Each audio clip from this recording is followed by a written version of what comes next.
नमस्कार दोस्तों, स्वागत है आप सभी का क्रीसेंट एजुकेशन क्लासेस में। कैसे हैं आप सभी लोग? उम्मीद करते हैं सभी लोग स्वस्थ होंगे और अच्छी प्रिपरेशन दोस्तों आपकी चल रही होगी। आज की वीडियो में दोस्तों हम बात करेंगे एक इम्पॉर्टेंट अपडेट की, जो कि उत्तराखंड एलटी भर्ती से दोस्तों जुड़ी हुई है। उत्तराखंड एलटी भर्ती में दोस्तों एक नई अपडेट आई है, जिसमें दोस्तों नियमावली में संशोधन हो चुका है। फाइनली दोस्तों ये जो अधिसूचना है जारी कर दी गई है एजुकेशन डिपार्टमेंट के द्वारा।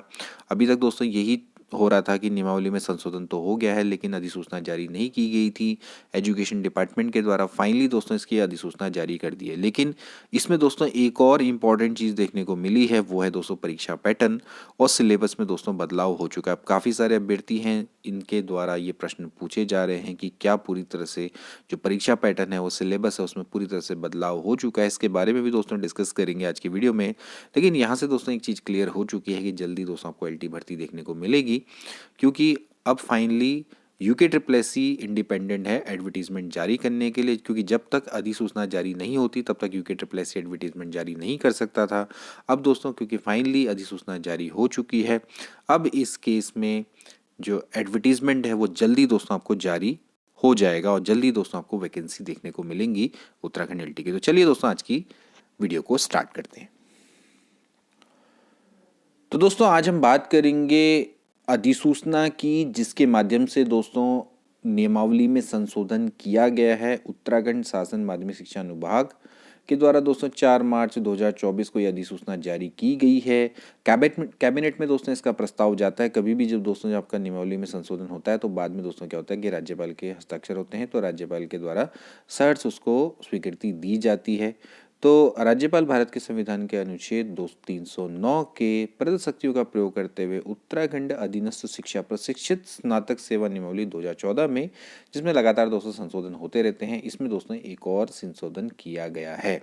तो अब यहाँ पर आप देख सकते हैं संशोधन के दृष्टिगत यहाँ पर उत्तराखंड अधीनस्थ शिक्षा प्रशिक्षित स्नातक नियमावली 2024 दोस्तों यहाँ पर बन चुकी है।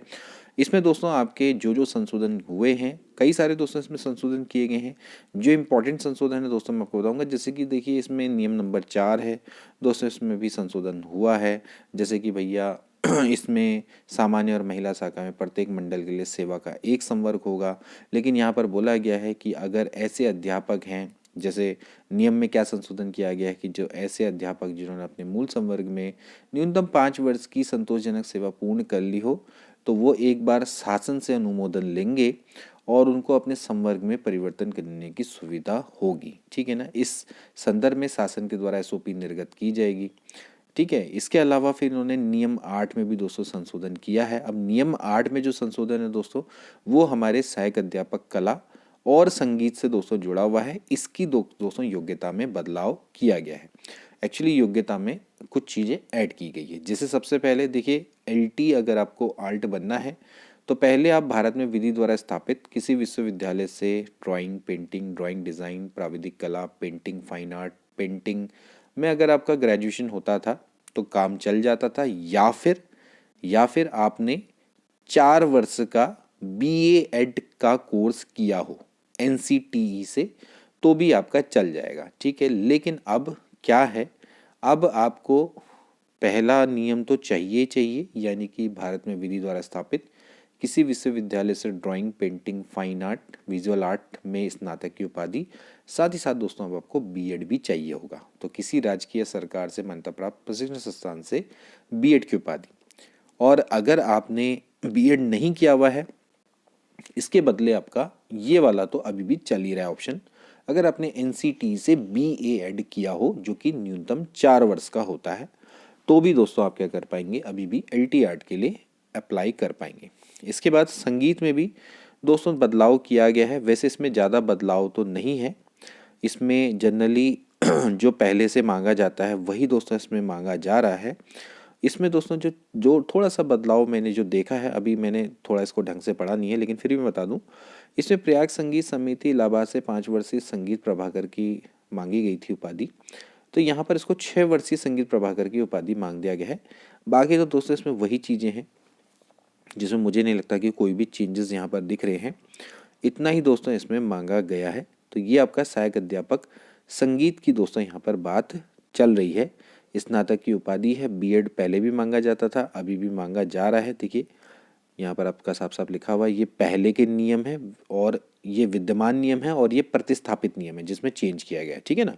तो लेफ्ट साइड में जो पहले से चला जा रहा है और राइट साइड में जो नया आया है वो वाला जो यहाँ पर चल रहा है। तो फिलहाल तो इसमें कोई बदलाव तो यहाँ पर दिखाई नहीं देता। अगर आपको यहाँ पर दिखाई देगा तो फिर मुझे बताइएगा। वैसे वही चीज़ें आपकी चल रही हैं, ठीक है, ऑलमोस्ट आपका सेम है, ठीक है। इसी तरह से 22 में भी संशोधन किया गया है दोस्तों। यहाँ पर भी काफ़ी सारी चीज़ें की गई हैं, तो हमें खैर इनसे ज़्यादा कोई मतलब नहीं है। बाकी इसके द्वारा दोस्तों मंडल परिवर्तन का भी संशोधन दोस्तों यहाँ पर किया गया है। यहाँ पर आप देख सकते हैं नियम नंबर 4(1) के अनुसार सहायक अध्यापक LT मंडल संवर्ग परिवर्तन की स्थिति में नवीन संवर्ग में पदस्थापित शिक्षक कार्यभार करने की तिथि से अपने नवीन संवर्ग में कनिष्ठतम होंगे। यानी कि अगर आप दोस्तों अगर अपना संवर्ग चेंज करेंगे तो जिस नवीन संवर्ग में आप जाएंगे तो फिर वहाँ आप अपनी ज्येष्ठता खो देंगे, सीनियरिटी खो देंगे, आप वहाँ पर सबसे जूनियर कहलाएंगे। ये इसका नियम है। ये मंडल परिवर्तन का है, यानी कि आप कुमाऊं मंडल से गढ़वाल मंडल में जा रहे हैं, मंडल परिवर्तन कर रहे हैं। क्योंकि पहले क्या होता था कि आप मंडल चेंज नहीं कर पाते थे, कुमाऊं से कुमाऊं में रहेंगे, मंडल गढ़वाल से गढ़वाल में, अब कुमाऊं से गढ़वाल, गढ़वाल से कुमाऊं। ये काफ़ी समय से इसके लिए आंदोलन चल रहा था शिक्षकों का। ये डिमांड भी यहाँ पर फिलहाल पूरी होती हुई दिखाई दे रही है, ठीक है ना। अब बात करेंगे दोस्तों यहाँ पर इसके एक और चेंज की जो सबसे ज़्यादा दिक्कत करने वाला है और अभी इसमें बहुत ज़्यादा प्रश्न पूछे जा रहे हैं। वो है कि भैया सहायक अध्यापक का जो सीधी भर्ती है उसमें थोड़ा सा बदलाव किया गया है। उसके चयन के लिए अंक यहाँ पर निर्धारित किए गए। अब देखिए क्या है परीक्षा पैटर्न। परीक्षा पैटर्न देखिए पहले क्या हुआ करता था, परीक्षा वस्तुनिष्ठ प्रकार के MCQ होंगे, इसमें 2 प्रश्न पत्र होंगे। एक तो जिसमें शैक्षिक अभिवृत्ति, तर्क शक्ति परीक्षण, सामान्य ज्ञान ये होता था 100 अंक का, और भाग 2 है जिसमें विषय के पद से संबंधित आपसे पूछे जाते थे क्वेश्चन। जैसे अगर आप LT मैथ्स के लिए अप्लाई करेंगे तो उसमें फिजिक्स और मैथ आती थी 100 अंक की, ठीक है ना। तो ये 200 अंक का था। समझना है दोस्तों कि ये नियम पहले से विद्यमान है, ये नियम आपका पहले से विद्यमान है, ठीक है ना। 200 अंक का पेपर, ठीक है। थोड़ा ध्यानपूर्वक देखना वीडियो को, फिर आगे कंक्लूजन बताएंगे। और अब क्या कर दिया, अब ये कर दिया है कि इसी को आधा आधा कर दिया, इसको 50 अंक का, इसको भी 50 अंक का, ठीक है ना। यानी कि परीक्षा वस्तुनिष्ठ प्रकार के बहुविकल्पीय प्रश्नों पर आधारित होगी। प्रश्न पत्र के 2 भाग होंगे। भाग 1 में आपसे टीचिंग एप्टीट्यूड, रीजनिंग और जनरल नॉलेज ये पूछी जाएगी।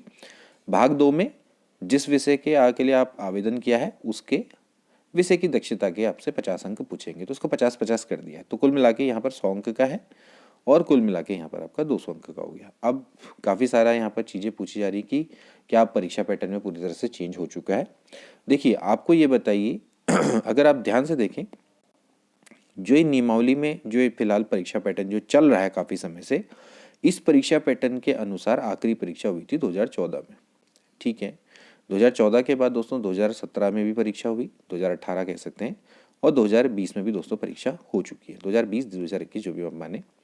तो इनमें दोस्तों तो वही वाला पैटर्न चल रहा है जो कि 100 मार्क्स का है, जिसमें 30 मार्क्स की टीचिंग पेडागोजी और 70 मार्क्स का सब्जेक्ट पूछा जाता है, ठीक है ना। यूके SSSC को इस नियमावली से कोई लेना देना नहीं है। जब उस समय पर भी बात की जाएगी तो यूके SSSC वैसे जनरली दोस्तों मैं आपको बताऊं जो परीक्षा पैटर्न होता है वो हमेशा आयोग डिसाइड करता है, यानी कि जो परीक्षा एजेंसी है जो बनाने वाली वो हमेशा डिसाइड करती है, ठीक है ना। अब उस समय भी यूके SSSC इस पैटर्न को इग्नोर करता था, ठीक है। 200 अंक का तो था ही पहले से। बात ये तो पिछले बार भी उठी थी जब 2020 में भी इनके द्वारा संशोधन किया गया था, उस समय पर भी बात चल रही थी कि 100 अंकों का यही पैटर्न रहना चाहिए। लेकिन फिर भी यूके SSSC ने अपने ही अकॉर्डिंग कराया, उनके अकॉर्डिंग 30 मार्क्स की टीचिंग पेडागोजी, 70 मार्क्स का सब्जेक्ट, ठीक है ना।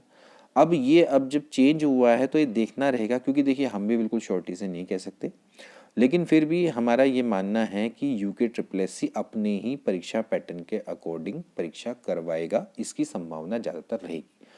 क्योंकि ये जो परीक्षा पैटर्न है ये एजुकेशन डिपार्टमेंट के द्वारा निर्धारित किया गया है, लेकिन जो परीक्षा एजेंसी है वो कौन है, वो यूके SSSC है।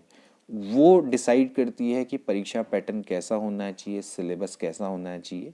अब ये इन्होंने यहाँ पर संशोधन किया है, लेकिन इनको शायद ये नहीं पता है कि जो यूके ट्रिपल एस सी की वहाँ जो पैटर्न चल रहा है वो अलग चल रहा है। ये पहले से ही दोस्तों आपका निर्धारित है, ऐसा नहीं है कि कभी भी ये जो पैटर्न है जो हमारा अभी चलता है 100 मार्क्स का, 30 मार्क्स की पेडागोजी, 70 मार्क्स का सब्जेक्ट, ये कभी भी सेवा नियमावली में नहीं था। सेवा नियमावली में से हमेशा से यही पैटर्न था। इसको यूके ट्रिपल एस सी के द्वारा चेंज किया गया और यूके ट्रिपल एस सी के द्वारा वही परीक्षा पैटर्न अपनाया जा रहा है पिछले काफ़ी समय से। अब देखना रहेगा कि भैया हमारे अध्यक्ष महोदय क्या देखते हैं। वो देखते हैं कि अगर नियमावली में संशोधन हो गया तो क्या पता इसके अकॉर्डिंग करवा दें। अब ये तो दोस्तों आपका एडवर्टीजमेंट आने के बाद ही पता लगेगा, ठीक है। एडवर्टीजमेंट आने से पहले इसको कोई भी नहीं बता सकता है। ये देखना रहेगा कि यूके ट्रिपल एस सी पहले की तरह अपना ही पैटर्न चलाता है या फिर इस बार जो ये संशोधन हुआ है उसको कंसिडर करते हुए नया परीक्षा पैटर्न बनाता है। अब लेकिन नया परीक्षा पैटर्न में दोस्तों आपका क्या हो जाएगा कि टीचिंग एप्टीट्यूड तो रहेगा ही रहेगा, लेकिन साथ ही साथ रीजनिंग और जनरल नॉलेज भी दोस्तों यहाँ पर ऐड ऑन हो जाएगी। आपका सब्जेक्ट तो रहेगा ही रहेगा, आपको एक्स्ट्रा बर्डन में रीजनिंग और जनरल नॉलेज पढ़नी पड़ जाएगी। ये दोस्तों यहाँ पर आपको देखने को मिलेगा। टीचिंग एप्टीट्यूड आपका पहले भी आता था, बाकी आपका सब्जेक्ट आपका पहले भी आता था, ठीक है ना। तो ये दोस्तों आपको थोड़ा सा बदलाव देखने को मिल सकते हैं, लेकिन इसके चांसेस दोस्तों काफ़ी कम रहेंगे। फिर भी एक बार यूके ट्रिपल एस सी का जब तक एडवर्टीजमेंट नहीं आ सकता तो इस बारे में आपको कोई भी क्लियर कट नहीं बता सकता। लेकिन जैसा कि हमने प्रीवियस टाइम पे देखा है, यानी कि भूतकाल में जो हमने देखा है, उसको देखते हुए हमारा यही प्रिडिक्शन है कि जो यूके ट्रिपल एस सी है वो अपने उसी पैटर्न पर बना रहेगा। 100 नंबर का पेपर होगा, 30 नंबर का टीचिंग एप्टीट्यूड और 70 नंबर का आपका जो सिलेबस का पैटर्न है वही रहेगा, और वही रहना भी चाहिए क्योंकि बच्चे काफ़ी सालों से उसी के अकॉर्डिंग प्रिपरेशन कर रहे हैं। चाहे वो संगीत की बात की जाए, चाहे वो आर्ट की बात की जाए, परीक्षा पैटर्न सबके लिए सेम रहेगा। ऐसा नहीं है कि किसी पर्टिकुलर सब्जेक्ट के लिए अलग है, किसी के लिए अलग है, दोनों के लिए दोस्तों आपका सेम रहेगा।